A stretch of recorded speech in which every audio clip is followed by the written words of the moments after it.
This is Hidden Killers with Tony Bruschi. Here now, Tony Bruschi. There is a moment in every case, every single one, where public confusion isn't just noise anymore. It becomes the story. It becomes the central obstruction, the fog that everyone is walking through. And in the case of Celeste Rivas-Hernandez, we hit that moment weeks ago. Because the question dominating this investigation right now, the question overshadowing the autopsy, the timeline, the suspect list, the missing year of her life leading up to her death, it's not even the most important question, but it has become the most distorting one. Was she frozen or not? You would think that this would be an easy thing for law enforcement to clarify. You would think frozen versus not frozen would be pretty cut and dry. But as with everything else in this story, nothing is that simple. Not the reporting, not the silence, not the way this thing was handled, not the gaping void where official information should be, and not the absolutely maddening reality that after finding a decomposed, partially dismembered teenage girl in the frunk of a Tesla belonging to a chart-topping artist, there are still 0 arrests, 0 charges, and 0 accountability as of this recording. That is where we are. A police captain telling People magazine on the record, the body was not frozen when we found it. A swirl of earlier reports insisting the opposite, that it was frozen, maybe even stored somewhere else for months before being moved, and a public left trying to understand how 2 supposedly incompatible facts can exist inside the same exploding circus tent of a case. But here's the thing. They actually can coexist. They can both be true, depending on which specific question you're asking, when and how. And once you understand why, then the real story becomes obvious. It's not about the temperature of her remains. It's about the temperature of this investigation. And right now, the investigation looks like it's running ice cold. So let's walk this out. Let's drag this thing into clarity, because the audience deserves better than contradictory headlines and coincidence masquerading as fact. Let's start where the facts are. Hard, undeniable, and documented. Celeste disappeared in April of 2024. An entire year goes by. Silence, absence, instability, rumors, nothing. Then September 8th of 2025, her decomposed, partially dismembered remains allegedly are found inside a bag inside the front trunk of a Tesla registered to 19-year-old rising music star known as David, D4VD, found at a tow yard in Los Angeles after the car was impounded because of a ticket. That part is not speculation. This is not rumor. This is not social media embellishment. This is confirmed by the LAPD. This is the few hard facts that we do know. And you would think that discovery, a young woman missing for over a year being found dismembered in the frunk of a celebrity's electric car, would result in a rapid, aggressive, decisive law enforcement response. Nope. Instead, what we got was a sealed autopsy, a security hold on the coroner's report, a detective quietly admitting in court filings that this is now officially an investigation into murder, a grand jury convening behind closed doors, and the public, us, filling in the blanks because the actual data is being locked away.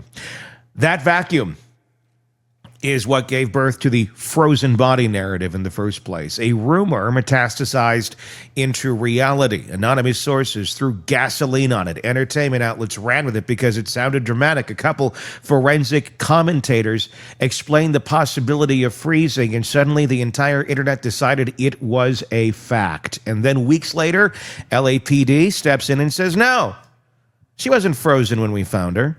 She wasn't decapitated. She was badly decomposed, partially dismembered, and had likely been in the car for weeks in extreme heat. That's the official position. And this is where things get twisted, because most people treat that correction as a full contradiction of everything they heard before. Like the early reporting on freezing was either completely true or completely false. This is where nuance matters, and nuance is exactly what gets flattened in cases like this, because the LAPD's answering one question. Was the body frozen inside the car at the time of discovery? Their answer is no. But the leaks and speculations and sources close to the investigation that we've heard from, we're dealing with a totally different question. Was the body ever frozen at any earlier point before being moved?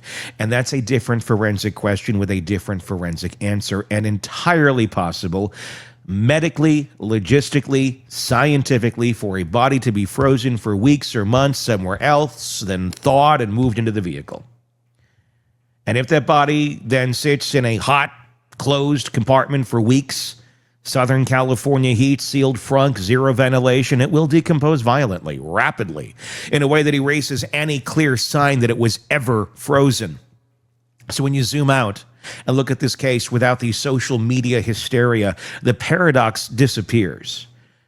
No, the body was not frozen when LAPD opened the trunk. But yes, investigators may still be exploring whether the remains were frozen earlier elsewhere for some period of time. And the reporters who broke that story, TMZ and such, who have said that this is what it was, they're still doubling down on it, saying, no, our sources are saying that she was frozen. Two different questions, two different answers. Neither necessarily cancels the other out. And now we get to the real problem. The public is stuck debating freezer physics while a young woman, her killers, all of them, one of them, whoever they are still uncharged. Let's dig into the why of that, because I don't know that the freezer logistics really make that huge of a difference in all of this. Because this part is both infuriating and unfortunately predictable. This is the part where the system shows its cracks, its caution, its bureaucratic paralysis. This is the part that insults common sense, the part where you stare at the facts and wonder how, in God's name, we aren't seeing handcuffs yet. Let's start with the simplest reason. Number one, cause of death is still not publicly known. And without a clear cause of death, homicide becomes harder to charge. Now, let's be clear, law enforcement knows more than they're saying. The coroner has done the autopsy, toxology is allegedly complete, and they have internal records. But because LAPD slapped a security hold on the entire file, none of it can be released. Not cause, not manner, not injury pattern, not time of death, not trauma analysis, nothing. So the public sees dismemberment, bag, Tesla, missing girl, and they assume the motive and manner are obvious, but the legal standard is different. Prosecutors need to be able to point to something: strangulation, blunt force injury, stab wound, poisoning, something definitive, or they risk filing a homicide charge that falls apart at trial or worse before. And in a case where the body is decomposed, partially dismembered, possibly moved between locations, stored in uncertain conditions, and left in a sealed compartment for weeks, you can lose the ability to prove how the person died. Let me say that again because it is crucial. You can know a murder happened without being able to legally prove how it happened. And if prosecutors can't prove how, they can't prove who. And if they can't prove who, they can't make an arrest stick. That's problem number one. The second problem is even more maddening. The law isn't built for body in your car cases. Under California law, if the only thing prosecutors can nail down is you had a dead body in your possession, that becomes a much lower level offense, potentially a misdemeanor, believe it or not, or a low-level felony, depending on the circumstances. Who knew? Meaning, the person responsible could end up with little to no jail time, and prosecutors are terrified of that outcome. So they're playing the long game, a slow game, a careful game. Better to indict once than arrest 3 times and lose game. The problem is, while they're playing that game, the public sees a dismembered teenager in a celebrity's car and wonders, the hell's everybody waiting for? Then we get to the third major obstacle. There may be multiple suspects, multiple locations, and multiple timelines at play here. This is not a clean, single-scene homicide. This is not a she died here at this time by this person. There are credible indicators based on reporting, property searches, and standard investigative reasoning to suggest Celeste may not have died at the Hollywood Hills property. Her remains may have been stored elsewhere before the Tesla. The freezer theory, whether true or not, implies a possible secondary location. More than one person may have helped with transport, concealment, or disposal. Different people may hold different pieces of the timeline. And when a body moves, your chain of evidence splinters.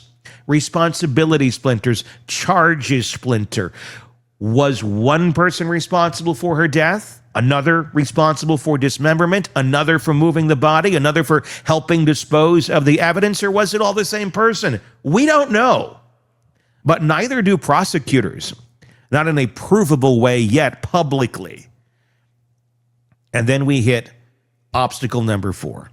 Digital forensics are a monster in this case. People hear Tesla telemetry and they think it's some kind of magic key. It's not. It's data. It's raw data, tons of it, logs, pings, GPS tracks, accelerator readings, door events, battery usage, Wi-Fi, auto connect points. The Tesla may contain the timeline, but someone has to reconstruct it. And to that, cell tower data, Google location history, tow yard records, license plate reader hits, possible surveillance footage, digital access logs from the Hollywood Hills property, anything tying Celeste to other locations. These are not simple plug-and-play revelations. They're mosaics. Pictures built from fragments. Every case involving a moved body takes months. This one involves a moved body, a sealed autopsy, contradictory reporting, and a high-profile figure who hired legal counsel immediately and clammed up. Which brings us to the 5th obstacle. Everyone involved got lawyers instantly. This is not a crime involving panicked amateurs. This is a crime orbiting a public figure with handlers, managers, advisors, friends, and associates who all know how to say, "Speak to my attorney." As soon as the Tesla was linked to the case, the clamps came down, no interviews, no voluntary statements, no clarity, and no answers. And that forces investigators into the slowest, most methodical reconstruction possible. Now, am I saying any of this is acceptable? No! Not even close. A teenage girl was found dismembered in a musician's car. Her autopsy is sealed. Police are correcting rumors instead of providing facts. The public is left piecing together a timeline that the system refuses to release. And the person or people responsible for Celeste's death are still out there. And I don't care how methodical prosecutors want to be. I don't care how complicated the timeline is. I don't care how many phones and cars and properties they're analyzing. There is no version of this case where this level of delay inspires confidence. But sometimes it is necessary. Because here's the truth. If law enforcement believed this was a simple body moved after death case, we would have already have arrests. There are California statutes for that. They're straightforward, they're chargeable, they're fast. The fact that we have none suggests prosecutors are reaching for something bigger. A homicide charge, a murder indictment, a conspiracy, multi-actor involved, multiple crime scenes, something more than just a disposal. The grand jury supports that. Grand juries are not convened for no reason. You don't bring witnesses into a sealed courtroom unless you're building a deliberate case. But that secrecy, the sealed autopsy, the detective's declarations, the closed-door questioning, has created a public environment where rumors outrun fact. And fact gets lost under 100 different interpretations of what frozen even means. So let me pull this back to the core question. Why is there so much confusion about whether Celeste was frozen? Because law enforcement answered the wrong part of the question. They answered she was not frozen when we found her in the car. But the real question the public cares about is, was she stored somewhere else? Was she transported? Was she concealed before ending up in that frunk? And the police haven't answered that. They can't or won't. Which is why the narrative keeps breaking in two. One side thinks LAPD debunked the freezer story entirely. The other thinks LAPD is playing word games. And realistically, both interpretations make sense. Because LAPD didn't actually clarify anything beyond the moment of discovery. They didn't say she was never frozen. They said she was not frozen where they found her. Those are different statements. One is broad, one is narrow. One shuts down a theory, the other leaves the door cracked for an earlier storage scenario. And that's where we are. A case where nuance is treated like contradiction, where silence masquerades as caution, and where rumors thrive because facts are walled off. Where a grand jury moves in shadows while the public is left with the dangling question, how did a missing girl end up in a celebrity's car, and why hasn't a single person been held accountable? So here's where we land. Not with neat answers, not with airtight conclusions, but with clarity about the only things that actually matter. Celeste did not climb into that car alone. She did not dismember herself. She did not hide herself in a bag. She did not place herself in a frunk. She did not go missing for over a year by accident. And she did not end up dead without human involvement. Somebody did this. Maybe more than one somebody. And the system is either closing in carefully or dragging its feet catastrophically. Either way, the result is the same. A teenager is dead, a body was hidden, a narrative is fractured, and justice is still nowhere in sight. So until the autopsy is unsealed, until the grand jury speaks, until prosecutors decide the case is strong enough, until someone is named and charged, all the public can do is keep asking the uncomfortable question the system refuses to answer. And the biggest one is still this. How long does a case like this get to sit before silence becomes a cover-up? Because right now, that's exactly what it feels like. Give me your thoughts in the comments section on YouTube. And if you're not already there, please do join us on YouTube. Search Hidden Killers with Tony Bruschi. That's where you will find us. Get access to all of our commentaries, all of our interviews, and give us your thoughts. Give us your feedback. Be sure to press subscribe while you're there as well. Until next time, I'm Tony Bruschi. We'll talk again real. Want more on this case and others? Then press subscribe now and don't miss a moment of true crime coverage from Tony Bruschi and the Hidden Killers podcast.